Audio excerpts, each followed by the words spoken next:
खुलुमबाय फुंबिलिनि गाहाम हामलायनाय जासिहरबाय। दिनै 1 आगस्ट 2020 सुनिबार।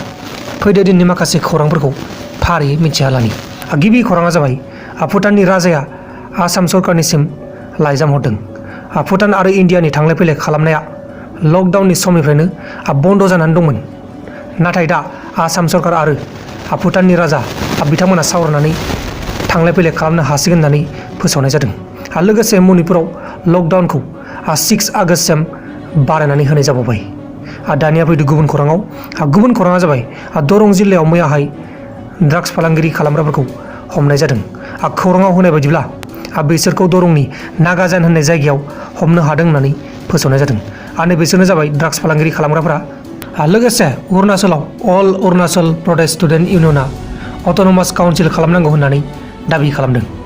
MAR आरो PSC अट'नमास काउन्सिल जानांगौ होननानै दाबि खालामदों।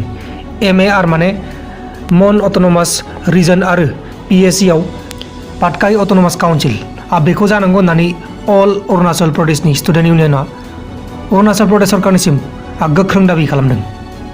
गुबुन खौराङा जाबाय राम मन्दिराव डिउटि खालामनाय 16 जन पुलिसफोरनियाव कर'ना टेस्ट खालामनायाव कर'ना पजिटिभ मोननाय जादों होननानै फोसावनाय जादों। आरो बे राम मन्दिराव 5 आगस्टआव भुमि पुजान सेरेमनिखौ बेखेवगोन होननानै फोसावनाय जादों। दानिया फैदो दिननि माखासे फिसा आरो गेदेर खौरांफोरखौ फारियै मिथिहालानि। गिबि खौराङा जाबाय त्रिपुरायाव लकडाउन होनायखौ कंग्रेस हान्जाया मानियाखै होननानै फोसावनाय जादों। लोगोसे त्रिपुरायाव पुलिसफोरा नैबेसोर 7 दुथांखौ मैयाहायसो हमनो हादों। बिसोर 7 दुथाङा त्रिपुरायाव सासे सिख्लाखौ जिनाहारि खालामनानै बुथारनो नाजादोंमोन आरो बुथारदोंमोनबो। नाथाय सिख्लाया उनावहाय थांखांनानै पुलिसनि केस होयो। पुलिसनि केस होनाया 15 दिन जाबायमोन। नाथाय मैयासो बिसोर 7 दुथांखौ हमनो हादों। आरो बे जाथायखौ जोंनि बे भारत हादरनि जेरावबो मिडियायाव होनाय जायाखैमोन। मैयाहाय रयेल सर्जार जायबा जोंनि बे इन्डियानि सासे फौजि बिथाङा इउटुब चेनेल सालायो। बिथाङा बे निउसखौ गावनि इउटुब चेनेलाव होनानै त्रिपुरा सरकारखौ गोख्रों नोजोर होदोंमोन। बेनि उनाव त्रिपुरा सरकारा बिसोर 7 दुथांखौ मैयाहाय हमनाय जाबाय। दानिया फैदो गुबुन खौराङाव।